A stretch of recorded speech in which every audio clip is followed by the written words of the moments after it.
Étude expérimentale de réponse du circuit RC à un échelon de tension. On réalise ce montage constitué d'un générateur de force électromotrice E et d'un condensateur C monté en série avec un conducteur ohmique de résistance R. Un interrupteur à point milieu inverseur permet de fermer le circuit 1, circuit de charge, ou le circuit 2, circuit de décharge.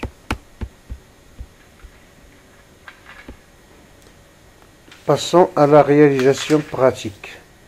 Le schéma du montage. Générateur de tension continue idéale de force électromotrice E. Inverseur. Le point milieu de l'inverseur sera relié au conducteur ohmique de résistance R. On prend R égale 10 kΩ, relié à la capacité C, condensateur de capacité C. C'est le circuit de charge. Quant au circuit de décharge, il suffit de relier la borne 2 de l'inverseur au pôle négatif du générateur.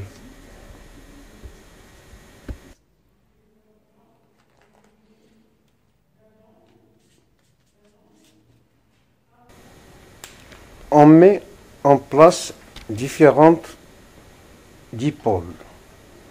Commençons par le générateur de tension.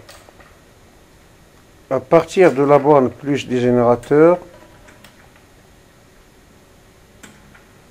il est à l'aide d'un fil de connexion, on le relie au point 1 de l'inverseur. Le point milieu est relié donc à une borne du conducteur ohmique. Le conducteur ohmique sera relié au condensateur de capacité C, monté en série. L'autre borne du condensateur électrochimique, borne moins, sera reliée à la borne pôle négatif du générateur. Le circuit de charge est prêt et fermé. Un voltmètre à affichage numérique permet de visualiser la tension UC aux bornes du condensateur.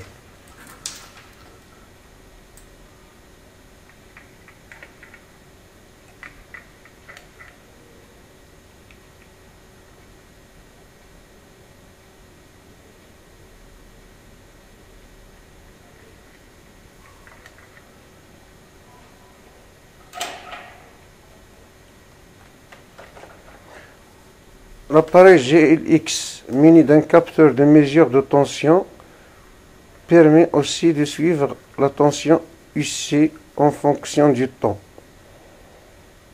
Cet appareil est lié à l'ordinateur dont on a déjà installé le logiciel Data Studio pour pouvoir obtenir un tableau de mesure.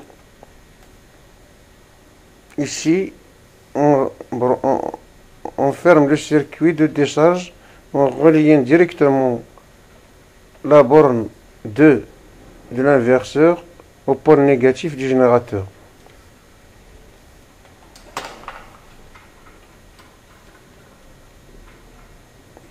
Ici, on place un chronomètre à affichage numérique qui permet aussi de lire directement le temps écoulé au cours de la charge du condensateur ou au cours de la décharge.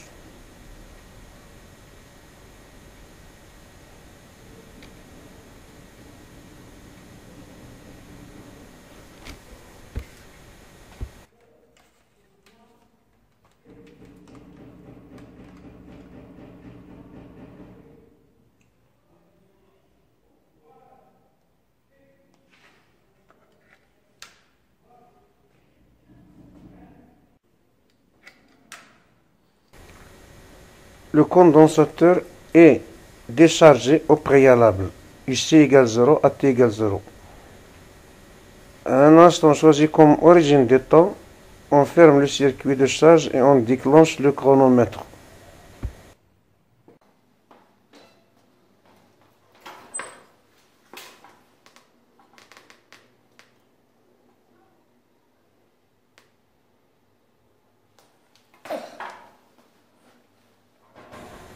On remarque que la tension UC aux bornes du condensateur augmente rapidement en fonction du temps. Cette augmentation est d'autant plus rapide au début de la charge. Nous verrons par la suite que le rythme d'augmentation de la tension diminue au fur et à mesure que la tension augmente. Rappelons aussi que la tension UC aux bornes du condensateur ne dépassera la valeur E.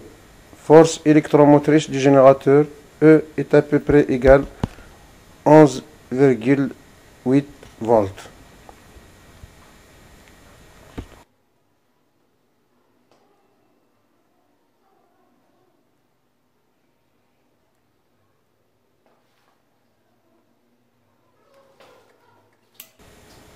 Le condensateur étant chargé totalement, on ouvre l'interrupteur K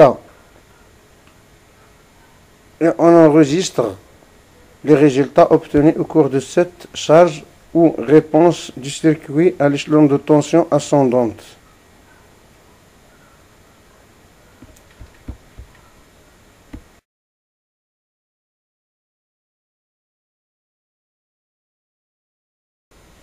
La courbe UC égale F de T est une fonction croissante et a pour limite une valeur E. C'est la valeur de la force électromotrice du générateur. Cette limite a pour valeur E égale 10,8 volts.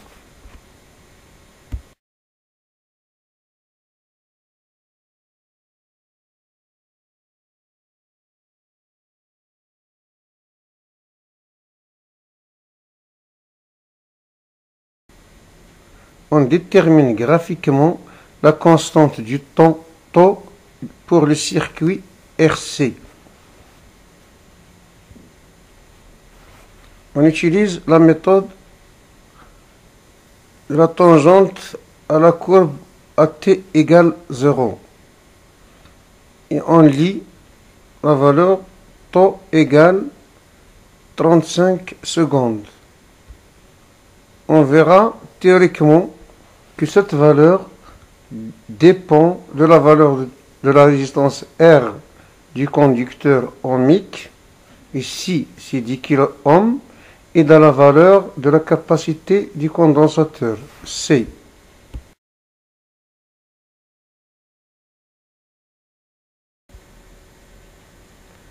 Étude de la réponse du circuit RC à un échelon descendant de tension. Décharge du condensateur.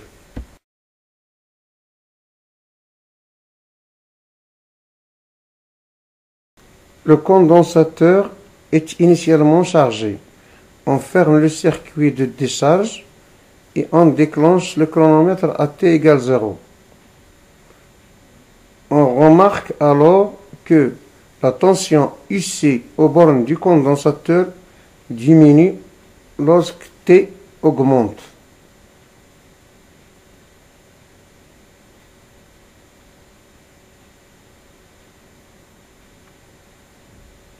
Remarquez aussi que le rythme dont diminue la tension est important au début de la charge. Ce rythme de diminution de la tension devient de plus en plus faible au fur et à mesure que le condensateur se décharge. La valeur de UC tendra vers une limite UC égale 0. Ceci à la fin de la charge du condensateur.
Le condensateur est presque déchargé.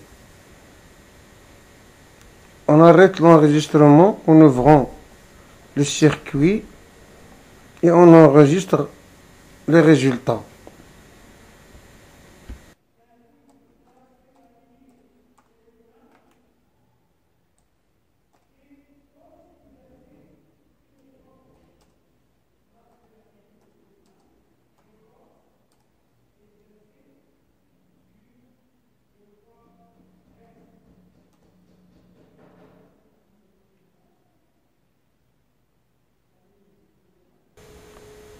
La courbe UC égale f de t est décroissante. Elle tend vers 0 lorsque t tend vers l'infini.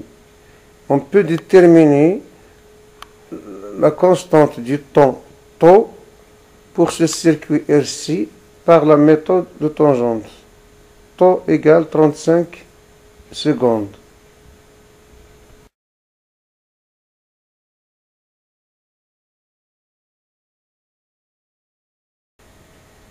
Influence de la valeur de la résistance R sur la constante du temps pour le circuit RC. On refait la même expérience, mais on change le conducteur ohmique de résistance R égale 10 kg par un conducteur ohmique de résistance R égale 47 kg. Puis, on ferme le circuit à un instant t égale 0 et on déclenche le chronomètre. C'est le circuit de charge qu'on a fermé. Position 1 de l'interrupteur inverseur. C'est la réponse du circuit RC à un échelon de tension ascendant. On voit que la tension ici aux bornes du condensateur augmente au cours du temps.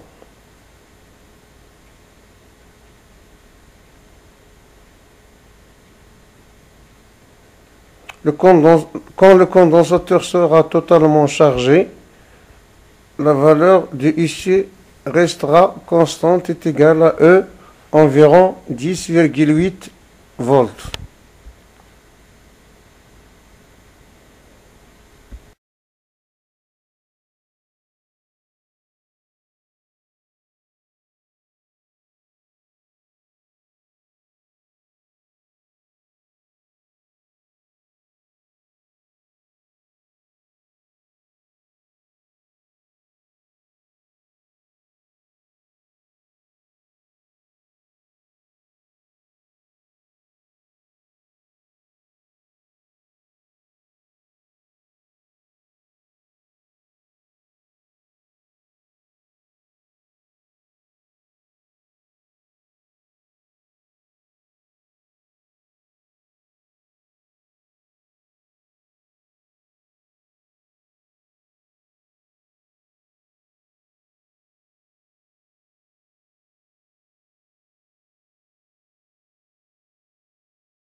Le condensateur est chargé. On ouvre le circuit et on enregistre les résultats.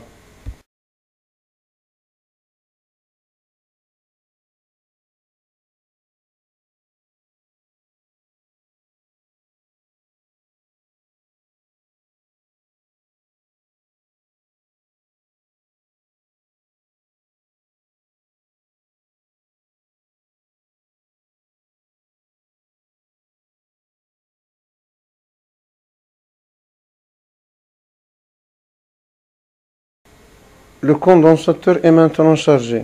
Et pour l'étude de la réponse du circuit à un échelon de tension descendant, on bascule l'interrupteur K en position 2. Décharge du condensateur à un instant t égale 0.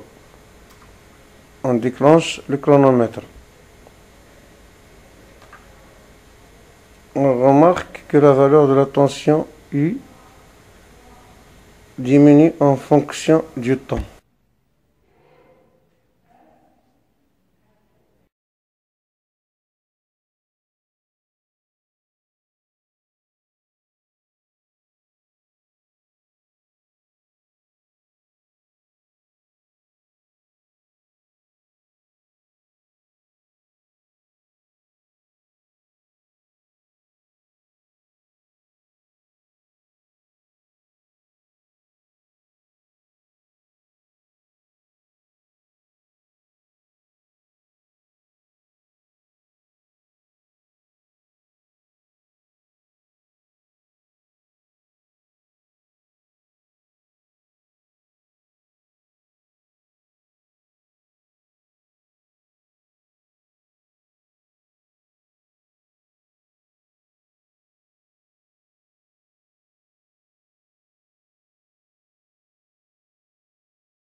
C'est presque la fin de la décharge du condensateur. On arrête l'acquisition et on enregistre les résultats obtenus.